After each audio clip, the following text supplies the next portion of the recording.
Zoti Islami, si e shpjegoni një deklaratë Albin Kurtit i cili theksoi se unë nuk jam nga ata lider të cilët shes tokën atë dhe udhtim apo t'ia dhuroj dikujt tokën e atë dhe udhtim, mund t'i jap diçka nga ta mbaroj domethënë pjesën e deklaratës.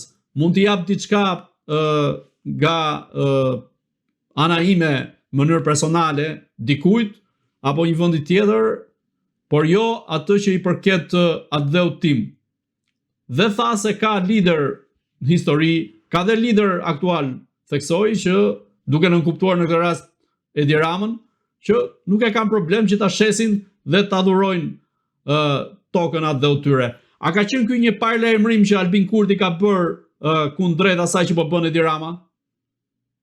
Më pastër dhe më qartë nuk ka ku shkon dhe unë e falenderoj kryeministrin Albin Kurti. Gjithnjë kam pasur besim tek ai. Ka disa vite që ka bërë këtë deklaratë. Edhe është aktuale, do të jetë aktuale për gjithmonë derisa të qërohet nga pushteti Edi Rama. Por unë nuk e kuptoj më sinqerisht, por pyet veten. Kaq të vdekur jemi në spital sa të tallet një şarlatan dhe të mos kemi mundësi ta qërojmë ande nga as. Të qofse nuk janë të zotë të mbrojnë vendin e tyre edhe të qërojnë një kelbësi nga pushteti. Më mbajnë Sali Berisha në atje një kërm të ngordhur atje dhe që kelbi gjithë Shqipërinë, sepse janë të lidhur me njëri tjetrin kriminal dhe politik.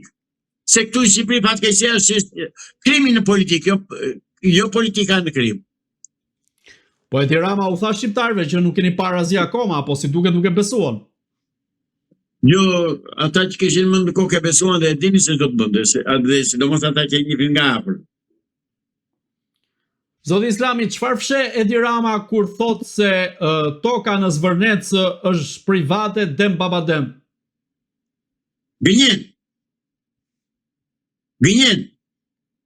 Dhe duhet të nxjerrë dokumentin e vërtet që ja ka dhënë Çifutit. Çe gënjen ai?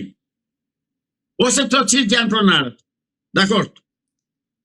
Po të nëzot cilët janë pronarët dhe të dalën pronarët e ligjshëm atje me letra që janë ata pronarët të Zvërnecit, po, dakor, do bëj autokritik, do t'i kërkoj falje.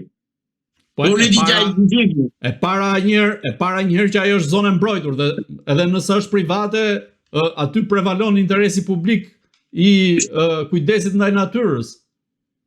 Prandaj shturur me tel me gjëma se është kujdesi ndaj natyrës, jo për zotëri, jo. Jo për zotëri, jo.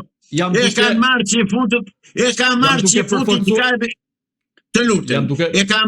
Jam duke përforcuar argumentin tuaj që nuk mund të jetë private, pra dhe nëse është private, pra po ta marrim hipotetikisht, nëse mund të jetë private, prevalon fakti që është zonë e mbrojtur.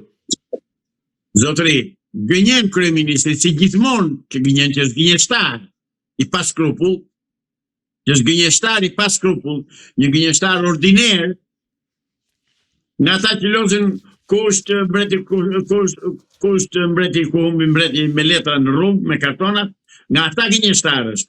I ati niveli është. Pse nuk del të thotë të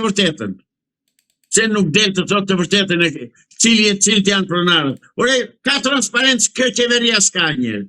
Nuk ka transparencë. Pra duhet rëzuar me çdo kush kjo qeveri. Kjo qeveri dhe kjo klasë politike duhen qëruar nga pushteti me të gjitha mjetet e mundshme që disponon shoqëria njerëzore. Po kush mund ta rrëzoj se Berisha kishte mbledhur kuvendin kombëtar dhe nuk ka shkuar protestoj në Zvërnec? Pra pasi një negoj atë kërm të vjetër ju, atë kufom që mban erë qelbet i gjithë Shqipëria nga veprat e tija. Pa jo të rëtusi opozitës. Si së opozit, më ku ke opozit? Pa i që është. Pse më ne hani sa punin për djatë? Jo, më nuk është. Nuk është. Ata hahen si qëndë në korit, atje për të mbajtur atë kufom politike se në verin deri në fund në karrike. Dhe ta mbajnë, të roj. Ai non grata është, nuk i gjetë non grata, nuk merr pushtet dhe mbetet, mban peng Shqipërinë duke mbajtur në pushtet kriminalët komunistë, sepse është super komunist. Është komunist i pastër, komunist në ata të 41-shit, në ata të Dušan Mugoshës dhe Miladin Popovićit, nga ata komunistët Sali Berisha, dhe prandaj bën ashtu siç bën.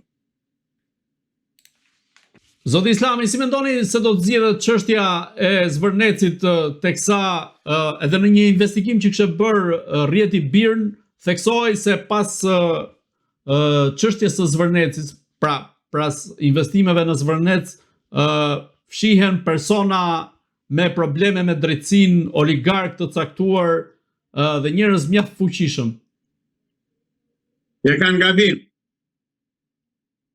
Pas problemit në Zvërnec dhe të gjithë Shqipërinë perëndimore, po va them unë, fshihet që futi që ka Edi Rama këshilltar në sy. Është ai. Është ekskluzivisht ai. Prandaj aty mos e hanë sa punin për djathtë shqiptarët. Megjithatë, zgjidhja është përmbysja e kësaj qeverie me të gjitha mjetet. S'ka zgjidhje tjetër. Ndryshe s'kemi më Shqipëri. Unë ju bëj thirrje se me harrova diçka ta them, sepse kanali juaj shikohet edhe në diasporë, ju bëj thirrje djemve dhe burrave që janë në diasporë të ngrihen dhe të vinë dhe të bëjnë të njëjtën gjë që bën djemt dhe burrat e Kosovës në 1999 që u kthyen nga emigrimi, morën armët dhe luftuan dhe çliruan Kosovën. U bëj thirrje këtyre të vinë të çlirojnë Shqipërinë, se Shqipëria është e uzurpuar nga kriminal, sadist, bandit, hajdut të tëra ngjyrave dhe me mbështetje politike. Të vinë ta përmbyssim, nuk them të marrën armët, them të vinë të protestojnë, 1 ditë, 2, 3, 5, një muaj, të bllokojnë ekonominë, të bllokojnë gjithçka derisa këta të dorëzohen të qërohen nga pushteti. Zoti Islami, apo shet interesat e Shqipërisë Edi Rama për të korrigjuar marrëdhëniet e tij me presidentin amerikan Donald Trump, duke qenë se vajza e Trumpit dhe dhëndri i presidentit amerikan Jared Kushner janë ata që do të investojnë në Zvërnec dhe në ishullin e Sazanit? Të qërohen ata edhe Trumpi bashkë që në Zvërnec e në Sazan nuk do bëjnë pjesë, nuk do marrën pjesë. Të qërohen. I jati me gjithë të bitë. Ai të vej në atë në ishullin e Epstein ai, baba i tyre. Se atje i kanë dalë videot. Atje të vej ai Trumpi. E të mos vitë në marrë dhe vej ishullin e Sazanit dhe Zvërnecin. Jo, zotëri. Si merë do. Se do ngrihen shqiptarët, jeni të sigurt. Ne nuk flasim kot. Ne gjubim tire ditë për ditë, nuk na vetë fjala dëm, jo. Ne dim që dëgjohemi, e dim që shënohen ato që themi neve, mban proces verbalin e madh populli ynë. Dhe kur të hapet ai proces verbal, mirë ata që do t'i dalën përpara këtij populli. Zoti Islami, si mendoni me ardhjen e ambasadorit të ri Erik Vend në Shqipëri, a mendoni se do ta frenojë Edi Ramën nga këto veprime që është duke kryer, duke qenë se edhe veprimet e fundit në Zvërnec bien ndesh me procesin e antarësimit të Shqipërisë në Bashkimin Evropian? Shqyr që bien ndesh edhe që na pranon Bashkimi Evropian, për këtë duhen falënderuar këta tanët. Kur mos shkoft Shqipëria në Bashkimin Evropian, kur ne kurrës. Bashkimi Evropian është vdekje për Shqipërinë, është fshirje e Shqipërisë nga harta e Ballkanit. Bajini mend se të them ta mbajnë mend djemtë dhe vajzat e reja që më dëgjojnë, se do dalën këto që them unë.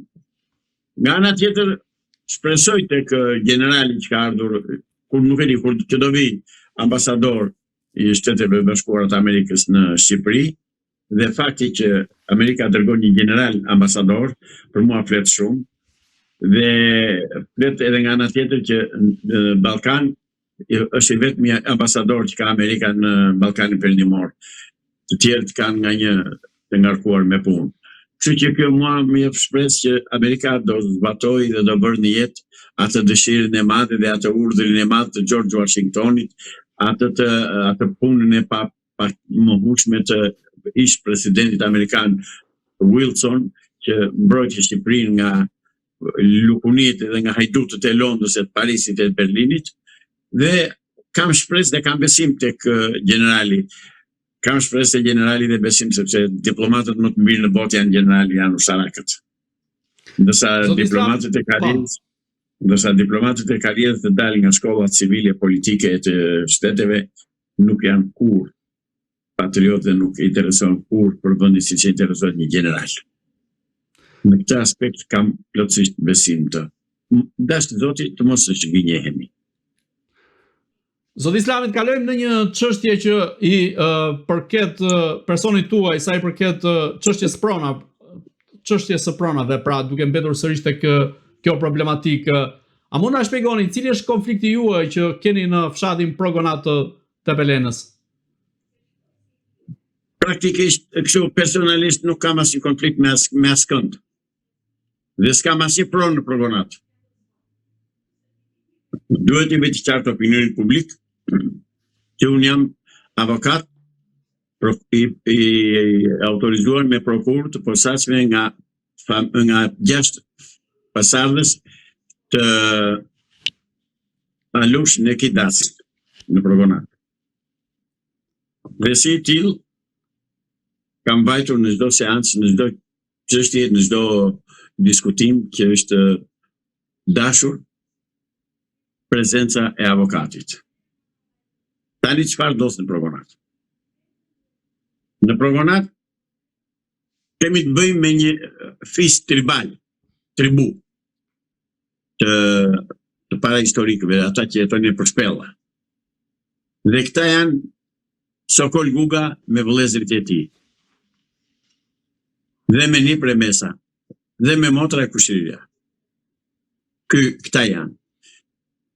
Sokol Guga pretendon se i kanë i shprishur një mur rrethues i pronës tia. Në mënyrë të përsëritur i kemi kërkuar dokumentin e pronësisë. Dhe mbasi na e bunin dispozicion gjykata dhe prokuroria e Gjirokastrës dokumentin e tij të pronësisë, kërkojmë që ai të vërë kufirin në pronën e tij 300 metra katror ai sa e ka. Mirë po Sokol Guga ka marrë nga klientët e mi 213 metra katror i ka rrethuar me mur, guri, me lef, jo gur, jo mur, me lef. Dhe atë thotë dua unë, pa pasur asnjë dokument pronësie, pa pasur asnjë dokument tregues, absolutisht asnjë gjë. E kam zënë unë, thotë, e dua unë thotë se kam zënë unë, thotë. Dhe për këtë skalën që pa përderisa më kanë plagosur mua atje në krye të detyrës, duke filmuar, edhe kanë bërë 501 pislëqe nga se që i takon fisit dhe sorratit të Sokol Gugës.